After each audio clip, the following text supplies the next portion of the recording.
Hello दोस्तों, welcome to my YouTube channel LCC-MTS। दोस्तों, आज मैं आपको ऑर्गेनिक केमिस्ट्री में एल्केन ऑर्गेनिक केमिस्ट्री में संतृप्त हाइड्रोकार्बन में एल्केन ग्रुप के स्ट्रक्चर और फार्मूला बताने जा रहा हूं। दोस्तों, मैंने पिछले वीडियो में आपको एल्केन ग्रुप में हाइड्रोकार्बन का नामकरण कैसे करेंगे वो आपको बताया था, और इस वीडियो में मैं आपको एल्केन ग्रुप में जो हाइड्रोकार्बन है यानी यौगिक है उसका स्ट्रक्चरल फार्मूला कैसे बनाएंगे उसके बारे में बताने जा रहा हूँ।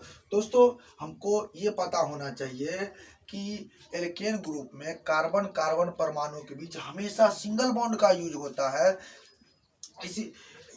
ये पता रहने पर हम किसी भी कार्बनिक यौगिक का जो है स्ट्रक्चरल फार्मूला हम एल्केन ग्रुप में आसानी से फाइंड कर सकते हैं। आइए दोस्तों देखते हैं। सबसे पहले मेथेन में देखते हैं। दोस्तों, मेथेन में कार्बन एक है, तो दोस्तों हम कार्बन की संख्या एक दे दिए, और हाइड्रोजन की संख्या 4 है। इसके चारों ओर क्या करेंगे, हाइड्रोजन लगा देंगे। हाइड्रोजन दोस्तों मैं देखिए लगा रहा हूँ। चूंकि यह एल्केन ग्रुप है इसीलिए इसमें सिंगल बॉन्ड का यूज कर दिए। इस प्रकार जो है मेथेन का स्ट्रक्चरल फार्मूला बनकर तैयार हो गया। अब क्या करेंगे दोस्तों, एथेन का। एथेन में कार्बन की संख्या 2 है, तो दोस्तों मैं 2 कार्बन दे दिया। हमको पता है कि एल्केन ग्रुप में कार्बन कार्बन परमाणु के बीच हमेशा सिंगल बॉन्ड होता है, इसलिए कार्बन परमाणु के बीच मैंने सिंगल बॉन्ड लगा दिया। दोस्तों, हाइड्रोजन की संख्या 6 है, तो 3 इधर लगाएंगे, यानी 3 हाइड्रोजन इस कार्बन के साथ जोड़ेंगे और 3 हाइड्रोजन इस कार्बन के साथ जोड़ते हैं। देखिए दोस्तों, यहाँ पर H दे दिया, H दे दिया, H दे दिया, H लगा दिया, यहाँ पर भी और यहाँ पर भी। अब क्या करेंगे, सब में सिंगल बॉन्ड लगा देंगे। दोस्तों, इस प्रकार जो है एथेन का स्ट्रक्चरल फार्मूला बनकर तैयार होगा। इस प्रकार देखिए दोस्तों, प्रोपेन का बनाते हैं। प्रोपेन में 3 कार्बन है, तो दोस्तों मैं 3 कार्बन लगा दिया। यहाँ पर सबके बीच में सिंगल बॉन्ड लगेगा। दोस्तों क्या करेंगे, अब हमारे पास 8 हुआ हाइड्रोजन आ गया, तो 3 इस कार्बन के साथ जोड़ेंगे, 3 इस कार्बन के साथ, और 2 जो बच गया इस कार्बन के साथ जोड़ेंगे। यहाँ पर H लगा दिया, यहाँ पर भी H लगा दिया, यहाँ पर भी H, यहाँ पर भी H, यहाँ पर भी H, इस कार्बन के साथ 3 जोड़ देंगे हाइड्रोजन। दोस्तों, हमें क्या क्या करना होता है कि कार्बन हमेशा कार्बन के अंतिम कोष में इलेक्ट्रॉन की संख्या 8 रहता है, जिसको ऑक्टेट रूल कहते हैं। अंतिम सेल में 8 इलेक्ट्रॉन रहने पर अंतिम सेल में 8 इलेक्ट्रॉन रहता है, तभी उसका ऑक्टेट पूरा होता है। हाइड्रोजन के अंतिम सेल में दोस्तों हमें हाइड्रोजन के अंतिम सेल में 2 इलेक्ट्रॉन चाहिए, लेकिन कार्बन के अंतिम सेल में 8 इलेक्ट्रॉन चाहिए। इसीलिए 8 इलेक्ट्रॉन पूरा करने के लिए ये कार्बनिक यौगिक हमेशा किसी न किसी से क्रिया करते रहते हैं। देखिए दोस्तों, और इसमें क्या करेंगे, हम सब में सिंगल बॉन्ड जोड़ देते हैं। इस प्रकार दोस्तों प्रोपेन का स्ट्रक्चरल फार्मूला बनकर तैयार हो गया। अब देखिए दोस्तों, हम ब्यूटेन का बनाते हैं। ब्यूटेन में कार्बन की संख्या 4 है, तो दोस्तों हम यहाँ पर 4 कार्बन दे दिए। अब क्या करेंगे, सब कार्बन में सिंगल बॉन्ड लगा देंगे। दोस्तों मैं लगा दिया। अब देखिए क्या करना होता है दोस्तों, 10 कार्बन है, हमेशा साइड में इधर भी 3 लगाना है, इधर भी 3, बाकी कार्बन के साथ हमेशा 2-2 हाइड्रोजन जोड़ना है। तो इधर मैं 3 हाइड्रोजन दे दिया, इधर भी 3 दे दिया, इधर भी 3 दे दिया, इधर 2 देना है, बीच में 2 हमेशा, इसमें भी 2, इसमें भी 2, और साइड में हमेशा 3-3 लगाना है। अब सबके साथ आप सिंगल बॉन्ड चिपका दीजिए। इस प्रकार दोस्तों ब्यूटेन का स्ट्रक्चरल फार्मूला बनकर तैयार हो गया।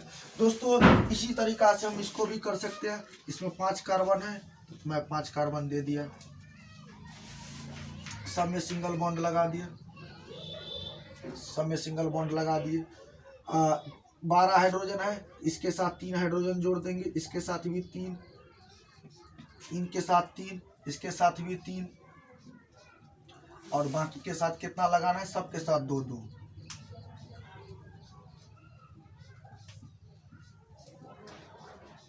सब में सिंगल बॉन्ड लगा दीजिए।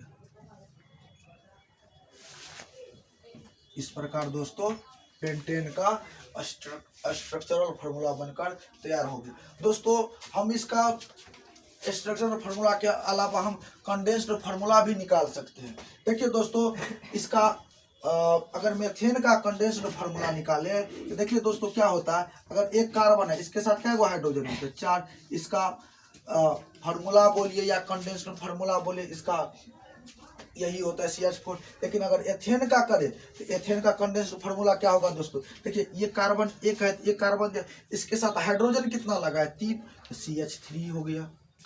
इसमें सिंगल बॉन्ड है तो सिंगल बॉन्ड लगा दिया। इस कार्बन के साथ कितना हाइड्रोजन लगा है 3 हाइड्रोजन, तो एक कार्बन दिया 3 हाइड्रोजन दिया। ये इसका दोस्तों इसका हो गया कंडेंस्ड फार्मूला। इसी तरीका से हम प्रोपेन का भी निकाल सकते हैं। प्रोपेन में देखिए दोस्तों, यहाँ पर ऐसे कर दें। देखिए इस कार्बन के साथ 3 हाइड्रोजन लगा है, तो इसका कार्बन के साथ 3 हाइड्रोजन दे दिए।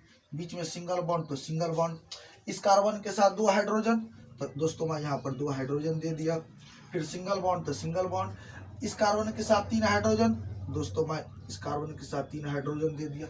ये इसका क्या है, ये इसका कंडेंस्ड फार्मूला है। क्या है दोस्तों, इसको हिंदी में संघनित सूत्र बोलते हैं। ये प्रोपेन का संघनित सूत्र हो गया या कंडेंस्ड फार्मूला हो गया। अब मैं ब्यूटेन का भी निकाल सकते हैं। देखिए दोस्तों क्या करते हैं, ये एक कार्बन इसके साथ 3 हाइड्रोजन चिपका है तो 3 हाइड्रोजन चिपका दिए। इस कार्बन इसके बाद सिंगल बॉन्ड तो सिंगल बॉन्ड। इस कार्बन के साथ 2 हाइड्रोजन, तो दोस्तों मैं 2 हाइड्रोजन दे दिया। फिर सिंगल बॉन्ड तो सिंगल बॉन्ड। इस कार्बन के साथ 2 हाइड्रोजन है तो 2 हाइड्रोजन दिया। फिर सिंगल बॉन्ड तो सिंगल बॉन्ड। इस कार्बन के साथ 3 हाइड्रोजन है तो दोस्तों 3 हाइड्रोजन दे दिए। इस प्रकार दोस्तों ये ब्यूटेन का संघनित सूत्र या कंडेंस्ड फार्मूला हो गया। उसी तरीका से पेंटेन का भी कर सकते हैं। इस कार्बन के साथ 3 हाइड्रोजन है तो 3 हाइड्रोजन दे दिया। सिंगल बॉन्ड है सिंगल बॉन्ड। इस कार्बन के साथ 2 हाइड्रोजन है तो 2 हाइड्रोजन दिया। फिर सिंगल बॉन्ड है तो सिंगल बॉन्ड दिए। इस कार्बन के साथ 2 हाइड्रोजन है तो 2 हाइड्रोजन दिया। अब इस कार्बन के साथ फिर 2 हाइड्रोजन है तो दोस्तों मैं इस कार्बन के साथ 2 हाइड्रोजन चिपका दिया। अब इस कार्बन के साथ 3 हाइड्रोजन है तो 3 हाइड्रोजन चिपका दिया। दोस्तों इस प्रकार हम एल्केन ग्रुप का जो कंपाउंड है उसका हम स्ट्रक्चरल फार्मूला और कंडेंस्ड फार्मूला आसानी से फाइंड कर सकते हैं किसी भी ऑर्गेनिक कंपाउंड का। दोस्तों हमारा ये प्रयास आप लोगों को कैसा लगा, इसी तरह के वीडियो देखने के लिए हमारे साथ जुड़े रहिए। और दोस्तों अगले वीडियो में मैं आपको इसका बॉन्ड लाइन फार्मूला और एल्केन ग्रुप में जो कंपाउंड होते हैं उसका IUPAC नामकरण यानी IUPAC नामकरण जो होता है उसके बारे में आपको बताएंगे।